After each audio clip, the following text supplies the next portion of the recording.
दोस्तों, क्या आप इमेजिन कर सकते हैं कि स्पेस में भेजी जाने वाली स्पेसक्राफ्ट कैसी कैसी सिचुएशन से होकर गुजरते हैं। क्या हो अगर ट्रेवल करते समय आपके सामने एक 500 मिलियन किलोमीटर चौड़ी आग की गेंद आ जाए।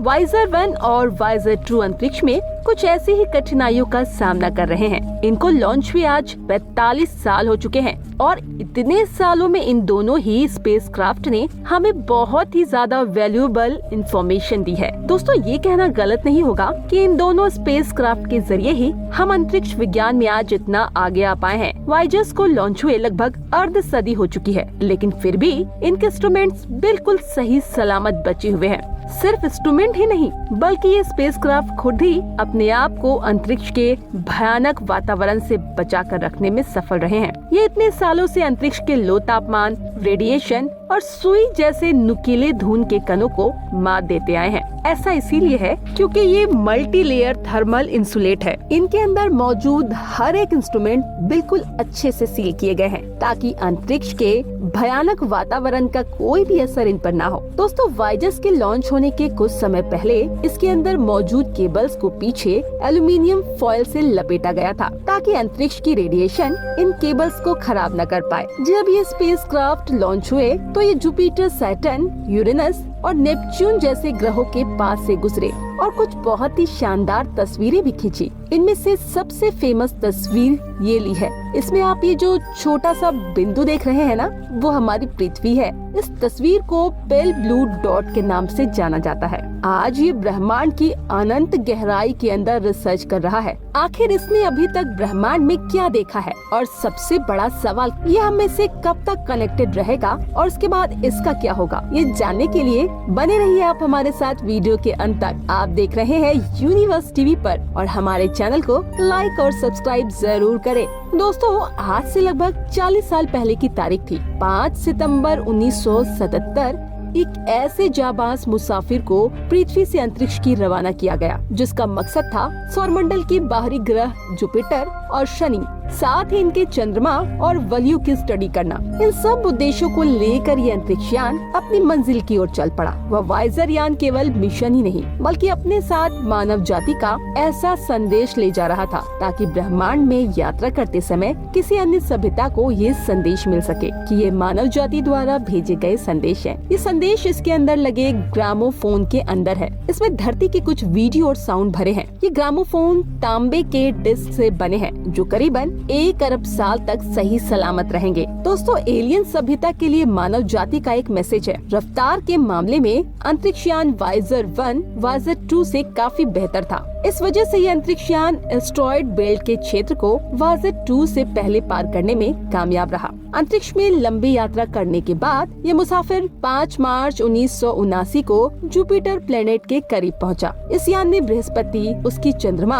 और वलयों की हाई रेजोल्यूशन फोटो कैप्चर करके धरती पर भेजे। इस यान द्वारा बृहस्पति के चुंबकीय क्षेत्र विकिरण की भी जानकारी मिली। इसने अपनी यात्रा के दौरान जुपिटर के मून आयो पर सबसे महत्वपूर्ण और चौंका देने वाली खोज की। कल दोस्तों, अंतरिक्ष यान ने आयो चंद्रमा पर ज्वालामुखी होने की पुष्टि की, जिसमें आमतौर पर इशारा करती है प्लेनेट की तरह ही मून का भी एक्टिव इंटीरियर हो सकता है। इस यान ने जुपिटर के पास से गुजरते हुए करीबन 19,000 तस्वीरों को कैप्चर किया। इसके बाद ये जुपिटर की यात्रा को पूरी करके बृहस्पति के गुरुत्वाकर्षण से शनि ग्रह की ओर बढ़ गया। लंबी यात्रा के बाद करीब 12 नवंबर 1980 को वाइजर 1 शनि के काफी नजदीक जा पहुंचा, जब इसके और सैटर्न प्लेनेट के बीच की सबसे न्यूनतम दूरी 1,24,000 किलोमीटर पर था। तब यहाँ पर इस अंतरिक्ष यान ने शनि ग्रह की रिंग्स का काफी गहराई से अध्ययन किया, साथ ही एक नई रिंग्स की खोज की। यहाँ पर रहते हुए इस अंतरिक्ष यान ने सैटर्न प्लेट के कुछ चंद्रमाओं की खोज की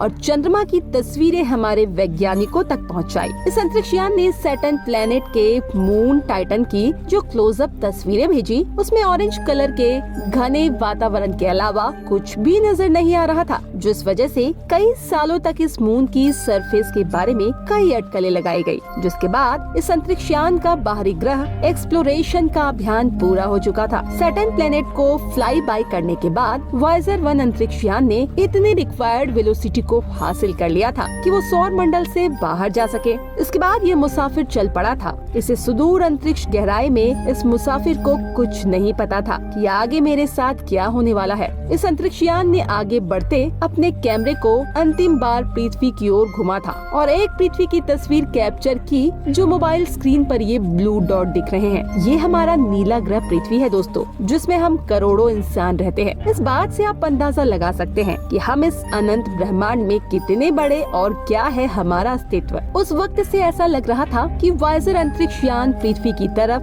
देखकर हमें अलविदा कहने की कोशिश कर रहा है। दोस्तों, इस तस्वीर को 14 फरवरी 1990 को वाइजर प्रथम अंतरिक्षयान द्वारा पृथ्वी से 6 अरब किलोमीटर की दूरी से लिया गया था। वाइजर 1 अंतरिक्षयान ने 2012 में हमारे सौर मंडल की बाउंड्री यानी कि हेलो स्क्वायर को पार करके इंटरस्टेलर स्पेस में प्रवेश किया था। इसने 121 एस्ट्रोनॉमिकल यूनिट की दूरी से इंटरस्टेलर मीडियम में प्रवेश किया था। इसके साथ ही ये इंटरस्टेलर स्पेस में प्रवेश करने वाला पहला अंतरिक्षयान बन गया। वहीं इसका जुड़वा मुसाफिर वाइजर 2 को इंटरस्टेलर में प्रवेश करने में और 6 साल लगे। वाइजर 2 अंतरिक्षयान ने नवंबर 2018 में इंटरस्टेलर स्पेस में प्रवेश किया था। अब दोस्तों, ये इंटरस्टेलर स्पेस है क्या, चलिए जानते हैं। इसके बारे में आपको थोड़ा आसान भाषा में समझाते हैं। सूर्य से बाहर की ओर बहने वाली हवाओं से सौरमंडल के चारों ओर एक बुलबुले जैसा घेरा बना हुआ है। इसके घेरे को हेलो स्क्वायर और इसकी सीमा से बाहर के अंतरिक्ष को इंटरस्टेलर मीडियम यानी ISM कहा जाता है। यहाँ पर सूर्य के गुरुत्वाकर्षण का प्रभाव खत्म हो जाता है।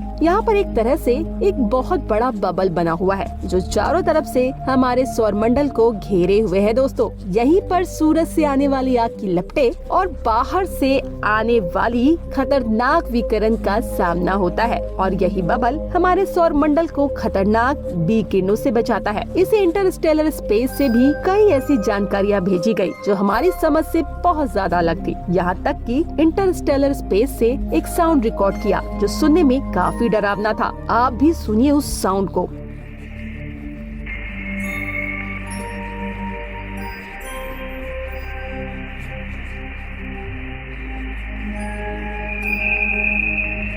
आज से 40 साल पहले शुरू हुई यात्रा आज भी जारी है दोस्तों। आज तक ये अंतरिक्षयान ब्रह्मांड के तमाम रहस्यों को उजागर कर चुका है। इस रहस्य में ब्रह्मांड की तमाम जानकारियाँ इस मुसाफिर ने हम तक पहुँचाई। लेकिन आज इस अंतरिक्षयान के काम करने की ताकत कमजोर हो चुकी है दोस्तों। इंसान के इतिहास में ऐसे गिने चुने मिशन ही हुए होंगे जिनसे इतनी जानकारियाँ हासिल हुए। वाइजर दुनिया के पहले से स्पेस मिशन थे जिनका कंट्रोल कंप्यूटर के हाथ में था। आज 40 साल बाद भी ये दोनों यान खुद से अपना सफर तय करते हैं, अपनी पड़ताल करते हैं और जरूरत पड़ने पर अपना बैकअप सिस्टम भी चालू करते हैं। तो 40 साल बाद तकनीक ने काफी तरक्की कर ली है और ऐसे में वाइजर यान पुराने पड़ चुके हैं। आज वाइजर यान से आने वाले संदेश पकड़ने के लिए नासा ने पूरी दुनिया में रेडियो सिग्नल सेंटर बनाए हैं। ये बात कुछ वैसी है जैसे आप शहर से बाहर जाएं तो आपको मोबाइल का सिग्नल पाने में मशक्कत करनी पड़ती है। ठीक इसी तरह आज नासा दुनिया भर में बड़ी बड़ी सैटेलाइट डिश लगाकर वाइजर से आने वाले सिग्नल पकड़ता है। पृथ्वी से वैज्ञानिक वाइजर से संपर्क करने के लिए लगभग 20 किलोवाट का एक सिग्नल भेजते हैं जो करीब 20 घंटे के लंबे समय के बाद वाइजर अंतरिक्षयान के पास पहुंचता है और वाइजर यान के सेंसिटिव एंटीना इसे रिसीव करते हैं। उसके बाद वाइजर अंतरिक्षयान 20 वाट तक सिग्नल हमारी पृथ्वी की ओर करता है जो अंतरिक्ष में आते आते काफी वीक हो जाता है और जब तक ये सिग्नल हमारी पृथ्वी तक पहुंचता है तब उसे डिटेक्ट करना काफी चुनौतीपूर्ण हो जाता है दोस्तों, क्योंकि सिग्नल की फ्रीक्वेंसी काफी कमजोर हो जाती है। अमेरिकी अंतरिक्ष एजेंसी नासा इस कमजोर सिग्नल को रिसीव करने के लिए डीप स्पेस नेटवर्क का इस्तेमाल करती है जिसके जरिए वैज्ञानिक वाइजर से संपर्क बनाए हुए हैं। इस मिशन की शुरुआत से जुड़े हुए वैज्ञानिक बताते हैं कि वाइजर ब्रह्मांड में इतनी दूर है जहां शून्य, अंधेरे और सर्द माहौल के सिवा कुछ भी नहीं है। अब हमें बहुत सावधानी से वाइजर मिशन को जारी रखना है दोस्तों। इसके पुराने पड़ चुके यंत्र बंद किए जा रहे हैं, दोनों के कैमरे बंद किए जा चुके हैं। अंतरिक्ष में अंधेरा है, देखने के लिए कुछ भी नहीं है। बिजली बचाकर वाइजर को सतत अंतरिक्ष में गर्म बनाए रखा जा रहा है। वाइजर 1 अंतरिक्षयान के केवल केवल 4 ही उपकरणों ऑन हैं, जिनका इस्तेमाल मैग्नेटिक फील्ड और सोलर बैंड से जुड़े डेटा इकट्ठा करने और उन्हें पृथ्वी में भेजने में किया जाता है। साथ ही दोस्तों वाइजर 1 और हमारे बीच कम्युनिकेशन स्थापित करने के लिए कहा जाता है। वर्तमान में अंतरिक्ष यान हमारी पृथ्वी से 159 एस्ट्रोनॉमिकल यूनिट की दूरी पर स्थित है। एक एस्ट्रोनॉमिकल यूनिट में लगभग 15 करोड़ किलोमीटर होते हैं। आखिर हम कब तक इस अंतरिक्ष यान से स्थापित कर पाएंगे संपर्क? दोस्तों ये अंतरिक्ष यान प्लूटोनियम से पावर्ड बैटरी की मदद से अपना काम कर रहा है, जो प्लूटोनियम के डीके से पैदा हुई हीट एनर्जी को इलेक्ट्रिक एनर्जी में कन्वर्ट करते हैं। लेकिन ये भी अपने जीवन के अंतिम पड़ाव पर आ चुके हैं। जैसे जैसे अंतरिक्ष यान समय बीतने के साथ साथ पृथ्वी से दूर जा रहा है, वैसे वैसे हमारा वाइजर अंतरिक्ष यान के साथ संपर्क स्थापित करने का समय बढ़ता जा रहा है। दोस्तों कई वैज्ञानिक ऐसा मानते हैं आने वाले 2025 तक वाइजर की बैटरी पावर सप्लाई कम कर देगी, जिस कारण इसमें लगे उपकरण काम करना बंद कर देंगे और इसमें लगे उपकरण के बंद होते ही वाइजर का संपर्क हमसे हमेशा हमेशा के लिए टूट जाएगा। संपर्क टूटने के बाद भी ये मुसाफिर इसी रहस्यमय ब्रह्मांड में यात्रा करता रहेगा। इसके बाद ना तो हम इससे संपर्क कर पाएंगे और न ही वाइजर कभी हमसे जुड़ पाएगा। इसके पश्चात मुसाफिर इस विशाल ब्रह्मांड में खो जाएगा। मगर जिस दिन वाइजर से संपर्क टूटेगा वो लम्हा हमारे लिए किसी शौक से कम नहीं होगा और इस अंतरिक्ष मुसाफिर का सफर हमें हमेशा हमेशा के लिए याद रहेगा। दोस्तों आज के इस वीडियो में बस इतना ही। मिलते हैं नेक्स्ट वीडियो में। धन्यवाद।